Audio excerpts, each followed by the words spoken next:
దేవుని స్తోత్రం. హల్లెలూయా. కాబట్టి గొర్రెలకి నేను మంచి కాపరిని, గొర్రెల కొరకు నా ప్రాణం పెడతాను. అందుకే ఇశ్రాయేలు ప్రజల్ని ఆయన గొర్రెలుగా పోల్చాడు. నా ప్రజలు అంటాడు. యెహెజ్కేలు గ్రంథం 34వ అధ్యాయంలో 31వ వచనం, పాలస్తీనా దేశంలో గొర్రెల సంపద ఎక్కువ, 100 గొర్రెలుంటే వాళ్ళు కోటీశ్వరులు లెక్కే. అలాగే ప్రభువైన యేసుక్రీస్తు వారు అందుకే ఆ యొక్క సబ్జెక్ట్ తీసుకున్నాడు. ఆ పాలస్తీనా దేశంలో విధానాన్ని ప్రభుకి అందరికీ బోధించాడు. అందుకనే గొర్రెలకి మంచి కాపరి అంటున్నాడు. అందుకే యెహెజ్కేలు గ్రంథంలో 34వ అధ్యాయము 31లో చెప్తున్నాడు ఏమని, నా గొర్రెలారా మీరు నేను మేపు మంద, నా ప్రజలు నేను మీ దేవుడను. ఇది 50 వాక్కు, ప్రభు వాక్కు. దేవుని స్తోత్రం. అందుకే ఇశ్రాయేలు ప్రజల్ని గొర్రెలు పోల్చాడు. ఆ గొర్రెల కాపరులు ఎలాగైతే ఆ గొర్రెల కొరకు ప్రయాసపడుతూ ఉంటారో, వాటికి మంచి ఆహారం, మంచి నీళ్లు వాటికి సదుపాయం చేస్తారు. ఏ గొర్రె బలహీనంగా ఉంటుందో, అనారోగ్యంగా ఉంటుందో ఆ గొర్రెని వెంటాడుతూ ఆ గొర్రెల్ని భుజాల మీద వేసుకుని వెళ్ళిపోతూ ఉంటారు. అందుకే మేమందరూ నేను గొర్రెలకి కాపరిని, మీరందరూ గొర్రెలు, మిమ్మల్ని ప్రేమించాను. చిన్న గొర్రెలు కొన్ని బలహీనంగా ఉంటాయి, కొన్ని నడవలేని గొర్రెలు ఉంటాయి. అవును కదా. మనకు ఒకసారి ప్రాంతానికి వచ్చినప్పుడు కొంతమంది చాలామంది స్లోగా వెళ్తారు. ఎంత 50 దూరం ఇది ఈ మన చర్చి తాపాలం ఏమర్థమైందా, అదే ఇంకో చోటకైతే వెళ్ళిపోతూ ఉంటారు. మన గుడిని మనం గౌరవించినప్పుడు, మన సన్నిధులు మన ఆరాధనకి మరి ఇష్టపడినప్పుడు మరి అటు ఇటు చాలా చేరైతే ఏదాపం. అందుకనే మనం మన దేవాలయం, మనకిచ్చిన దేవుడి ఆలయం, ఈ ఆలయంలో ఎంతమంది పుట్టి పెరిగి చక్కగా ఎన్నో మంది గొప్పవాళ్ళు అయ్యారు, మంచి సంతోషాన్ని అనుభవిస్తున్నారు. అందుకే ఈ ఆలయానికి మనం వేగిరమే రావాలి. ఈ ఆలయంలో ఉదయకాలమే దేవుని వాక్యం పుష్పలంగా, వాక్యం ఎప్పుడు కూడా మీకు అందుబాటులోనే ఉంటుంది, కానీ మీరు తినలేకపోతున్నారు. అందుకని అరటికాయ వలిసి రోడ్లో కడుతుంటే ఏం చేస్తున్నారు, తినటం చేతకాక కూసేస్తున్నారు, తినటం చేతకాక కక్కేస్తున్నారు, తినటం చేతకాక అని అర్థమైందా. అందుకే దేవుని వాక్యుని దగ్గరికి వచ్చినప్పుడు ఆ వాక్యాన్ని స్వీకరించాలి. అందుకే గొర్రెలకి మంచి కాపాడు, నా గొర్రెలు అన్నాడు. అయితే అటువంటి గొర్రెలకి ఆయన ఏం చేస్తున్నాడు, తన ప్రాణమే పెట్టారు. Praise lord. అయితే ఇంకా ఎన్నో ఉన్నాయి ఆ గొర్రెలు కూడా. అంటే ప్రభు బిడ్డలకు చాలామంది అర్థం కాని కూడా ఉన్నారు, అర్థమైనా కానీ ఇంకా దూరంగా ఉన్న వాళ్ళ కొరకు కూడా ఆయన మరణించాడు అని. అందుకనే ఈనాడు మనకి మంచి కాపరి యేసు ప్రభు, అందరికీ కాపరి, అందరి కొరకే వచ్చాడు ఆయన. నా పాస్టర్ గారు చెప్పారు ఏమని, అమ్మా పాపుల కొరకు యేసు ప్రభు వచ్చాడు, లోకానికి వచ్చాడు. మరి వచ్చిన దేవుడు అందరి కొరకు. అందుకే ఈ అర్థంతోనే పునీత పౌలు చెప్తాడు 2వ కొరింథీ పత్రికలో 5వ అధ్యాయంకి వెళ్ళినట్టయితే, 2వ కొరింథీ పత్రిక 5వ అధ్యాయం 15వ వచనం, జీవించిన వారు ఇక మీదట కేవలం తమ కొరకు కాక ఆయన కొరకే జీవించుటకు క్రీస్తు మానవులందరి కొరకు మరణించారు. Praise lord. ఒక ఆవిడ వెళ్ళిపోయింది, ఆవిడానికి చూస్తున్నారు. ఇటు వెళ్ళింది ఒక ఆవిడానికి అందరూ చూస్తున్నారు. ఎవరైనా వెళ్తారు, ఎవరైనా వెళ్తారా? ఎవరైనా వెళ్తే ప్రసంగం మనం వెళ్తాను, మీరు వెళ్ళిపోవచ్చు. ఒకరు బయలుదేరి ఆవిడానికి అందరూ చూశారు. నేను చాలాసార్లు చెప్తాను, మెసేజ్ చెప్తున్నప్పుడు ఎవరు కూడా అది అటువంటిలో ఉంటే బలహీనతలు చివరిలో కూర్చుంటే వెళ్ళిపోవచ్చు. ఇప్పుడు ఆవిడ లేచింది, వాళ్ళందరూ చూశారు. అందుకే దేవుని వాక్యానికి మన మనస్సు, మన హృదయాన్ని అంటిపెట్టుకుంటా. దేవుని స్తోత్రం. హల్లెలూయా. అందుకే యేసు ప్రభు మనకి మంచి కాపరి, అందరి కాపరి, అందరి కొరకు మరణించాడు అని. అలాగే యేసుక్రీస్తుని కలిగిన వాడు న్యూ క్రియేషన్, కొత్త సృష్టి అంటున్నాడు పునీత పౌలు 2వ కొరింథీ 5వ అధ్యాయం 17. ఎవడైనాను క్రీస్తునందున ఎడల అతడు నూతన సృష్టి, పాత జీవితం గతించినది, కొత్త జీవితము ప్రారంభమైంది. Praise lord. అది యేసు ప్రభువును కలిగి ఉండటం అంటే కొత్త జీవితం ప్రారంభమైంది. అందుకే ఆయన పరిశుద్ధ రక్తం చిందించి, పవిత్ర రక్తం చిందించి అందరికీ మోచిన భాగ్యం దయచేశాడు. అందుకే ఆయన రక్తం చిందించాడంటే ఎందుకు కారణం, రక్తంలో ప్రాణం ఉంది. చూడండి, ఎవరైనా హాస్పిటల్కి వెళ్ళినప్పుడు బలహీనప్పుడు డాక్టర్ గారు అమ్మ ఈవిడికి రక్తం ఎక్కించాలి బాబు, ఈవిడికి రక్తం ఎక్కించాలంటే వెంటనే ఆ బ్లడ్ బ్యాంక్కి వెళ్తున్నారు లేదా, ఏది పడి అది తీసుకొచ్చి పెడుతున్నారా? అది ఏ గ్రూపా, ఓ గ్రూపా, బి గ్రూపా, ఏబి గ్రూపా, అన్ని గ్రూపులు సెర్చ్ చేసుకున్నప్పుడే అదే గ్రూప్కి ఆ మందు తగిన విధంగా యాడ్ చేస్తే ఆ వ్యక్తికి ఆరోగ్యం వస్తారు. అందుకే ఈనాడు యేసు ప్రభు మంచి కాపరి అంటే అర్థం ఆయన పరిశుద్ధ రక్తం, కన్య గర్భాన్ని పుట్టిన క్రీస్తు పరిశుద్ధుడు, పవిత్రుడు, పాపం లేనివాడు ఆయన. ఆ పాపం లేని యొక్క రక్తం అందరికి సరిపడినటువంటి రక్తం. దేవుని స్తోత్రం, హల్లెలూయా. ఓ గ్రూప్ ఉన్నవాడు అందరికి సరిపోతాడు. ఓ గ్రూప్ ఉంటే అది దొరకదు. అందుకే నాడు ఆ గ్రూప్ వరకు ఎంతో ప్రయాసపడతారు. కానీ యేసు ప్రభు గ్రూప్ బ్లడ్ ఏంటంటే ఎల్ గ్రూప్. అనసాపలు ఉండండి, ఎల్ గ్రూప్ ఎవరికి ఉండదు.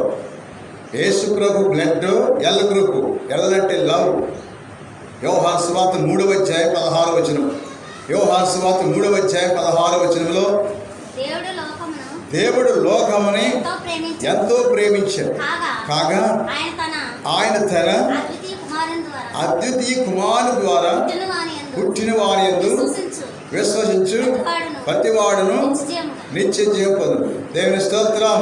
అందుకే యేసు ప్రభు పరిశుద్ధ రక్తం చెందించాడు. అందుకే దేవుడు లోకమును అందరూ సరిపోయిందిగా. ఎంతవరకు సరిపోతుంది అంటాం? ఆదాము అవ్వల దగ్గర నుండి Jesus Christ coming very soon, యేసు ప్రభు రాకడ వరకు ఎంత కోట్ల జనం పుడతారో, చనిపోతారో, జీవితారో వాళ్ళందరూ సరిపోయిన రక్తమైంది. అందుకని లవ్ గ్రూప్ అంటే ఆయన రక్తం పరిశుద్ధ రక్తం, పాపం లేని వారి రక్తం. ఇంకా ఎంతోమంది కోట్ల జనం ఈ లోకంలో జీవిస్తున్నారు. అందుకే ఈనాడు యుద్ధం జరుగుతుంది పాకిస్తాన్ మన భారతదేశానికి. కానీ యుద్ధం జరుగుతున్నప్పుడు అటువైపు ఇటువైపు కూడా ఓన్లీ రెడ్ క్రాస్ వాళ్ళు మాత్రమే ఎంటర్ చేస్తారు. రెడ్ క్రాస్ వాళ్ళు మాత్రమే అటువైపు ఇటువైపు కూడా వాళ్ళు ప్రత్యేకం కార్యాలతో ప్రత్యేకమైనటువంటి. ఎందుకంటే యుద్ధ భూములు ఎవరికైతే ఆ తుపాకీ ఆ గుండెలు దూసుకుపోతే చావు బతుకులు ఉంటారు. ఈ రెడ్ క్రాస్ వాళ్ళు ఏం చేస్తారంటే అటువైపు ఇటువైపు కూడా వాళ్ళు ఎవరు కూడా బాంబు పెట్టి పేల్చకూడదు. ఆ గుర్తు కనపడితే చాలు ఎక్కడో సరెండర్ అయిపోవాల్సిందే. అందుకని వాళ్ళు ఏం శస్త్రచికిత్స చేస్తారు, ఫస్ట్ ఎయిడ్ చేస్తారు. అవసరమైతే ఆ వ్యక్తిని ఆ యొక్క మరి అక్కడ ఉన్నటువంటి ఆశ్రయాలు ఉంటాయి, మెడికల్ సంబంధించినవి కూడా తీసుకెళ్ళిపోయి అక్కడ వైద్యం చేస్తారు. ఒక్కొక్కసారి ఆ గుండెలు దిగిపోయినప్పుడు వెంటనే అయోడిన్ టింక్చర్ అనేటువంటి ఆ శక్తివంతమైన దాన్ని అక్కడ పోసి వెలిగిస్తారు అక్కడ. అప్పుడు దాన్ని వెంటనే ఆ బుల్లెట్లన్నీ తీసేస్తారు. చూడు, ఆ రెడ్ క్రాస్కి గుర్తు ఏంటంటే ఏమో అర్థమైందా? ఇప్పుడు చూసారా? రెడ్ క్రాస్ హాస్పిటల్ కానీ లేకపోతే డాక్టర్స్ దగ్గర గుర్తు ఉంటుంది. ఏంటది? రెడ్ క్రాస్ అంటే ప్లస్ గుర్తు ఉంటుంది, చుట్టూ రౌండ్ ఉంటుంది. ఈ గుర్తుకి సూచన ఏంటంటే ప్రతి ఒక్కరికి కూడా రక్షణకి, ఆరోగ్యాన్ని ఇచ్చడానికి నేను సిద్ధంగా అని చెప్పడానికి రెడ్ క్రాస్ మరి ఆ సిబ్బంది ఎప్పుడు ఉంటూ ఉంటారు. అందుకని 4 గుర్తులు. ఎందుకంటే దిక్కులు 4: తూర్పు, పడమర, ఉత్తర, దక్షిణ. ఈ తూర్పు, పడమర, ఉత్తర, దక్షిణ అన్ని కేంద్రం ఏంటంటే మనం సిల్వ క్రాస్ చూపిస్తుంది. ఈ క్రాస్ కూడా 4 గుర్తులే. చూసారా? ఈ జీసస్ క్రైస్ట్ నుండే ఆ పదశాలాన్ని రెడ్ క్రాస్, ఆ ఎర్రటి ఆ సిలువ రక్తాన్ని చిందించి మనుషులు రక్షించాడు కాబట్టి ఆ గుర్తునే తీసుకున్నారు. చప్పలు కొట్టండి. అందుకని ఆ రెడ్ క్రాస్ మనం చూసినప్పుడు యుద్ధ భూములకు వెళ్ళి వాళ్ళని ఎవరు ఏమన్నారు? ప్రతి ఒక్కరు అటువైపు సైనికులు, ఇటువైపు సైనికులు. వాళ్ళ ఒక్కరికే ఛాన్స్. వాళ్ళ మీద బాంబులు ఉపయోగించడం కానీ, వాళ్ళ మీదకి దౌర్జన్యం చేయటం కానీ ఎవరికి అధికారం లేదు. ఎందుకంటే ప్రపంచం అంతా ఇది అంగీకరించవలసిందే. అలాగనుకుంటే వాళ్ళ మీద బాంబులు వేస్తే వాళ్ళ మీదే నిరాకరించినట్టయితే, అంతాకి ఇల్లేదు అనుకున్నట్టయితే చాలామంది చచ్చిపోతారు. అందుకని ఒక ఛాన్స్ రెడ్ క్రాస్ వాళ్ళకి మాత్రమే ఉంది. ఆ రెడ్ క్రాస్ ఎవరంటే అదే హోలీ క్రాస్, అదే పరిశుద్ధ శిలువ. ఆ పరిశుద్ధ రక్తం చిందించి మనిషిని ప్రాణం పెట్టాడు కాబట్టి అదే గుర్తు ప్రపంచం తీసుకోవడం జరిగింది. అందుకే నాడు ఐక్యరాజ్య సమితిలో ప్రపంచానికి అధ్యక్షత ఉన్నటువంటి ఐక్యరాజ్య సమితి కూడా రెడ్ క్రాస్ ఏ దేశానికైతే మందులు కావాలి, ఏ దేశానికైతే కావాలో వాళ్ళకి అనారోగ్యం PHO అనేటువంటి మరి ఒక సంస్థ ఉంది. ఇవన్నీ గ్యాదరింగ్ చేస్తూ ఉంటారు. అందుకే నాడు యుద్ధంలో చాలామంది మరణిస్తారు. కొంతమంది మాత్రం స్లోగా చెప్తారు, చాలామంది మరణిస్తారు. కానీ వాళ్ళు ఒక్కొక్కరిని ఒకరు విడుదల చేస్తారు. మరి అటు పాకిస్తాన్ కావచ్చు, భారతదేశంలో చాలామంది చనిపోయారు. అంటే ఉగ్రవాదుల దాడి, ఇంకా నాక గొప్ప సైనికులు కూడా అంతమైపోతారు. కానీ వాళ్ళ కోసం మనం ప్రార్థన చేయాలి. ఏం చేయాలమ్మా? ఎందుకంటే ఈరోజు సురక్షితంగా అంటే ఇండియా బోర్డర్ చుట్టూ కూడా సైనికులు ఉంటారు. అటు జమ్మూ కాశ్మీర్, అలాగే ఉత్తరాదిని, అలాగే దక్షిణాదిని, అలాగే ఈస్ట్, అలాగే చుట్టూరు సముద్రం ఉన్నప్పుడు కూడా సముద్రం నుంచి కూడా చేస్తారు వాళ్ళు, శత్రు దేశం సంబంధించినట్టు మన హాని చేయటానికి. వాళ్ళు కూడా గస్తీ తిరుగుతూ ఉంటారు రాత్రి పగలు, సైనికులు వాళ్ళు. అలాగే మరి చూసినట్లయితే ఆ సిఆర్పి సంబంధించిన వాడు, అలాగే మరి బిఎస్పి, ఇటువంటి వాళ్ళు ఉన్నారు. పోలీస్ డిపార్ట్మెంట్ అందరూ కూడా ప్రజలకి సంరక్షణ ఉండటానికి.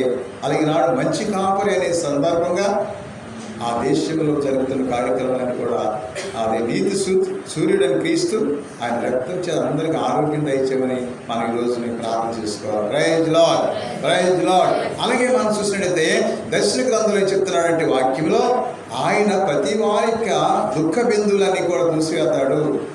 మరి వాళ్ళకి సరైనటువంటి ఆ దుఃఖ బాష్ప బిందులు కూడా తుడిసివేసేవాడు అంటూ మాట్లాడుతుంది గ్రంథం. దర్శన గ్రంథంలో మనం చూసినట్లయితే 7వ అధ్యాయంలో 17వ వచనం, 7:17, 7వ అధ్యాయం 17వ వచనంలో చదవబడిన వాక్యంలో ఉంది. ఏమని?